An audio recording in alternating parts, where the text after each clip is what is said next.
সবাইকে স্বাগত জানাচ্ছি। আমি ফিরোজ তোহা। শুরুতেই সংবাদ শিরোনাম। বাংলাদেশের সর্বশেষ গুরুত্বপূর্ণ আপডেট সংবাদে আপনাকে স্বাগত। শুরুতেই সংবাদ শিরোনাম, পরে বিস্তারিত। শুরুতেই জানিয়ে দিব, আওয়ামী লীগ নেতার নেতৃত্বে হামলা, গুলি, বিএনপির অফিস ভাঙচুর। নড়াইলের কালিয়ায় বুড়িখালী গ্রামে আধিপত্য বিস্তারকে কেন্দ্র করে বিএনপি লোকজনের উপর গুলিবর্ষণ এবং কুপিয়ে জখমের ঘটনা ঘটেছে। গত রাত 10টার দিকে আওয়ামী লীগ নেতা জামাল হোসেনের নেতৃত্বে হামলা হয়েছে বলে অভিযোগ করেছেন ভুক্তভোগীরা। এ সময় ভাঙচুর চালানো হয় বিএনপির কার্যালয়। এরপর জানিয়ে দিব, বিচার বহির্ভূত হত্যাকাণ্ডের প্রতিবাদে ইবিতে মিছিল। সম্প্রতি ঢাকা বিশ্ববিদ্যালয় এবং জাহাঙ্গীরনগর বিশ্ববিদ্যালয়ের শিক্ষার্থী কর্তৃক দুইজনকে পিটিয়ে হত্যার প্রতিবাদে ইসলামী বিশ্ববিদ্যালয়ে ইবিতে মিছিল করেছে সাধারণ শিক্ষার্থীরা। জানিয়ে দিব, সাবেক মন্ত্রী এবং এমপিদের বিরুদ্ধে প্রায় 750 মামলা, 6 জেলায় এখনও মামলা হয়নি। এদিকে দলে শৃঙ্খলা ফেরাতে স্মার্ট অ্যাকশনে তারেক রহমান। আগামী সপ্তাহে 3 জেলায় সমাবেশ করার সিদ্ধান্ত।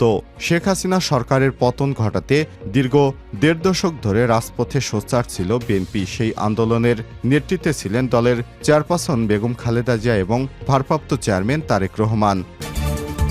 এবারে জানাবো, ডক্টর ইউনূসকে মামলা দিয়েছিল জেলে রাখার জন্য, বললেন মির্জা ফখরুল। ঠাকুরগাঁওয়ের জনসভায় বিএনপির মহাসচিব মির্জা ফখরুল ইসলাম আলমগীর বলেছেন, অন্তর্বর্তীকালীন সরকারের প্রধান উপদেষ্টা অধ্যাপক ডক্টর মোহাম্মদ ইউনূসকে সম্মাননা দেওয়া হয়নি, মামলা দিয়েছিল তাকে জেলে রাখার জন্য। এবং সর্বশেষ জানিয়ে দিব, যুক্তরাষ্ট্রের আদালতে বিচারককে প্রকাশ্যে গুলি করে হত্যা। যুক্তরাষ্ট্রের কেন্টাকিতে লেসার কান্ট্রি কোর্ট হাউসে বিচারককে প্রকাশ্যে কয়েক রাউন্ড গুলি করে হত্যা করা হয়েছে। এই বিচারকের নাম কেভিন মুলিনস। ঘটনাস্থলেই তার মৃত্যু হয়েছে। কেন্টাকি অঙ্গরাজ্যের পুলিশ এসব তথ্য জানিয়েছে খবর বিবিসির। বিচারককে হত্যার ঘটনায় লেসার কান্ট্রি শেরিফ শাওন স্টিফেনকে 43 গ্রেপ্তার করা হয়েছে। পুলিশ জানিয়েছে, বৃহস্পতিবার 19 সেপ্টেম্বর ওই বিচারকের সঙ্গে আদালতের মধ্যেই তর্কাতর্কিতে এক পর্যায়ে তাকে গুলি করে হত্যা করা হয়। তবে এর পেছনে কী কারণ রয়েছে তাৎক্ষণিকভাবে তা খুঁজে পায়নি পুলিশ। প্রিয় দর্শক, এতক্ষণ শুনছিলেন সংবাদ শিরোনাম, এবারে বিস্তারিত। তবে তার আগে বন্ধুরা, অনুরোধ থাকবে এই সংবাদটিতে একটি লাইক দিন। এই চ্যানেলে আপনি নতুন হয়ে থাকলে আমাদের সংবাদটি দেখতে দেখতে চ্যানেলটি সাবস্ক্রাইব করে রাখুন। কমেন্ট করে আপনার মূল্যবান মতামত জানিয়ে দিন বন্ধুরা, আপনি বিশ্বের কোন দেশ থেকে বা বাংলাদেশের কোন স্থান থেকে আমাদের সংবাদটি দেখছেন এবং শুনছেন। এবারে বিস্তারিত। আওয়ামী লীগ নেতাদের নেতৃত্বে হামলা, গুলি, বিএনপির অফিস ভাঙচুর। নড়াইলের কালিয়ায় বুড়িখালী গ্রামে আধিপত্য বিস্তারকে কেন্দ্র করে বিএনপির লোকজনের উপর গুলিবর্ষণ ও কুপিয়ে জখম করার ঘটনা ঘটেছে। এ এলাকায় নিজ কর্তৃত্ব বজায় রাখতে বৃহস্পতিবার 19 সেপ্টেম্বর রাত 10:30টার দিকে আওয়ামী লীগ নেতা জামাল হোসেন ধলার নেতৃত্বে হামলা হয়েছে বলে অভিযোগ তুলেছে ভুক্তভোগীরা। এ সময় ভাঙচুর চালানো হয় বিএনপির কার্যালয়ে। এই ঘটনায় গুলি এবং টেটাবিদ্ধ দুইজনকে নড়াইল সদর হাসপাতালে প্রাথমিক চিকিৎসা দিয়ে উন্নত চিকিৎসার জন্য খুলনা মেডিকেল কলেজ হাসপাতালে নেওয়া হয়েছে। পুলিশ এবং স্থানীয় সূত্র থেকে জানা যায়, বুড়িখালী গ্রামে আওয়ামী লীগ নেতা ইউপি সদস্য জামাল হোসেন ধলার কর্তৃত্ব চলছিল। আধিপত্য বিস্তারে সম্প্রতি গ্রামের মাকসুদ শেখের নেতৃত্বে বিএনপির লোকজন সংগঠিত হয়। এতে উভয় পক্ষের বিরোধ শুরু হয়। চলমান বিরোধের এক পর্যায়ে বৃহস্পতিবার গ্রামে বিএনপির একটি অফিস উদ্বোধন করা হলে দুই পক্ষের মধ্যে উত্তেজনা বেড়ে যায়। পরে রাতে বুড়িখালী 3 রাস্তার মোড়ে ধলার নেতৃত্বে আগ্নেয়াস্ত্র এবং দেশীয় অস্ত্র দিয়ে হামলা হয়। এতে আমিনুর গাজী নামে একজনের শরীরের বিভিন্ন স্থানে গুলিবিদ্ধ হয় এবং হাতে টেটাবিদ্ধ হয় হেকমত গাজী নামে আরেকজনের। এ সময় আহতদের উদ্ধার করে নড়াইল সদর হাসপাতালে নিয়ে গেলে উন্নত চিকিৎসার জন্য খুলনা মেডিকেল কলেজ হাসপাতালে রেফার করা হয়েছে। অপরাধীদের ধরতে এলাকায় যৌথ বাহিনী অভিযান চালাচ্ছে। বিচার বহির্ভূত হত্যাকাণ্ডের প্রতিবাদে ইবিতে মিছিল। সম্প্রতি ঢাকা বিশ্ববিদ্যালয় ও জাহাঙ্গীরনগর বিশ্ববিদ্যালয়ে শিক্ষার্থী কর্তৃক দুইজনকে পিটিয়ে হত্যার প্রতিবাদে ইসলামী বিশ্ববিদ্যালয় ইবিতে মিছিল করেছে সাধারণ শিক্ষার্থীরা। বৃহস্পতিবার 19 সেপ্টেম্বর রাত 9:30টার দিকে ইসলামী বিশ্ববিদ্যালয় ক্যাম্পাসে এই মিছিল শুরু হয়। ক্যাম্পাসে জিয়ামোড় থেকে মিছিল শুরু করে শিক্ষার্থীরা ক্যাম্পাসের বিভিন্ন সড়ক প্রদক্ষিণ করে বটতলা সংলগ্ন এলাকায় গিয়ে মিছিলটি শেষ হয়। পরে সেখানে সংক্ষিপ্ত সমাবেশ করেন তারা।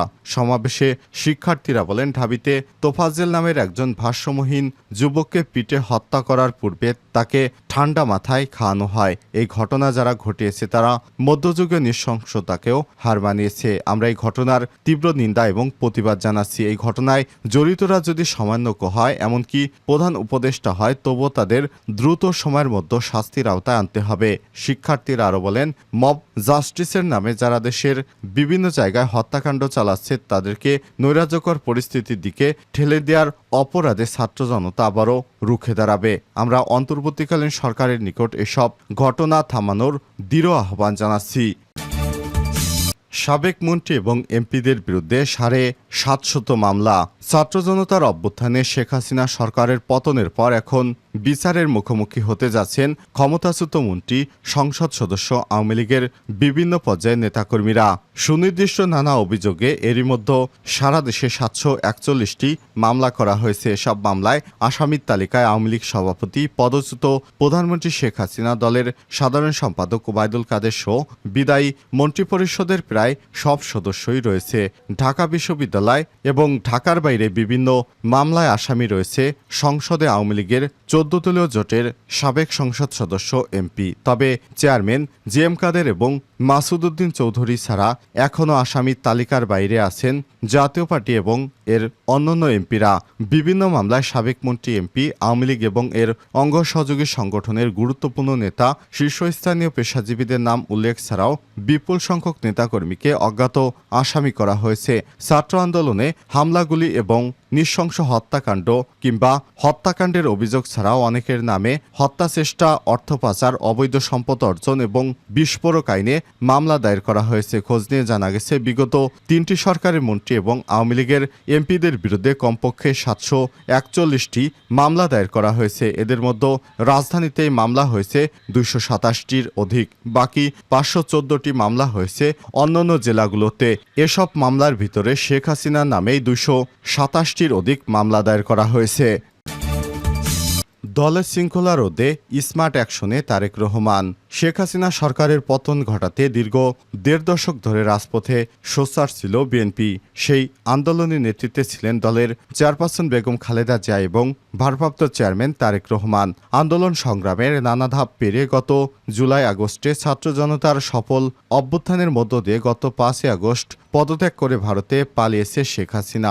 আওয়ামী লীগ সহ অনেকের আশঙ্কা ছিল শেখ হাসিনার পদত্যাগের পর দেশে চরম নৈরাজ্যকর পরিস্থিতি সৃষ্টি হতে পারে। কেউ কেউ ধারণা করছিলেন চাঁদাবাজি, প্রতিশোধমূলক হিংস্রতায় মেতে উঠবে বিএনপির নেতাকর্মীরা। তবে হাইকমান্ডের কঠোর অবস্থানের কারণে ব্যাপক মাত্রায় বিশৃঙ্খলা পরিস্থিতি সৃষ্টি হয়নি। তারপরেও বিএনপি এবং এর অঙ্গ সহযোগী সংগঠনের নাম ভাঙিয়ে কেউ কেউ নেতিবাচক কর্মকাণ্ডে জড়িয়েছে। তবে যার বা যাদের বিরুদ্ধে শৃঙ্খলা বা দখলদারিত্ব জড়িত থাকার ন্যূনতম সম্পৃক্ততা রয়েছে তাদের ব্যাপারে তাৎক্ষণিক শাস্তিমূলক কঠোর ব্যবস্থা নিয়েছে দলের ভারপ্রাপ্ত চেয়ারম্যান তারেক রহমান। এরই মধ্যে 2 শতাধিক নেতাকর্মীকে বহিষ্কার করা হয়েছে।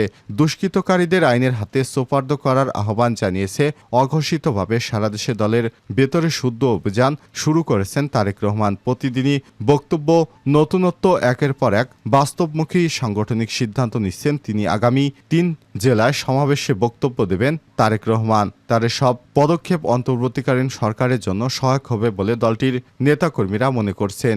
বিশ্লেষকেরা বলছেন, দীর্ঘ 17 বছর ধরে নির্যাতন নিপীড়নের শিকার বিএনপির নেতাকর্মীদের মধ্যে আওয়ামী লীগের বিরুদ্ধে চরম ক্ষোভ বিরাজ করছিল। শেখ হাসিনার পতনের পর তাদের সেই ক্ষোভের চরম বহিঃপ্রকাশ ঘটতে পারত, কিন্তু তারেক রহমানের কঠোর নির্দেশনা, দূরদর্শী নেতৃত্ব এবং প্রতিহিংসার পরিবর্তে সহনশীল রাজনীতির কারণে বিএনপির সর্বস্তরের নেতাকর্মীরা ধৈর্য ধারণ করেন।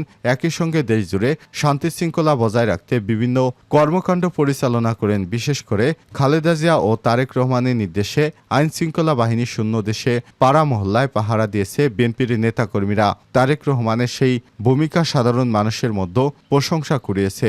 দলীয় নেতাকর্মীদের পাশাপাশি সাধারণ মানুষও তারেক রহমানের এসব পদক্ষেপকে স্মার্ট অ্যাকশন মনে করছেন। প্রতিটি অ্যাকশন যেন স্মার্ট ও সময় উপযোগী।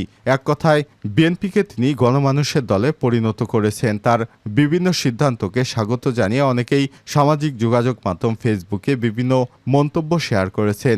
বিএনপি নেতাকর্মীরা মনে করছেন তারেক রহমানের এসব পদক্ষেপ নেতৃত্বের দক্ষতা যেন তার পিতা শহীদ প্রেসিডেন্ট জিয়াউর রহমানেরই প্রতিচ্ছবি।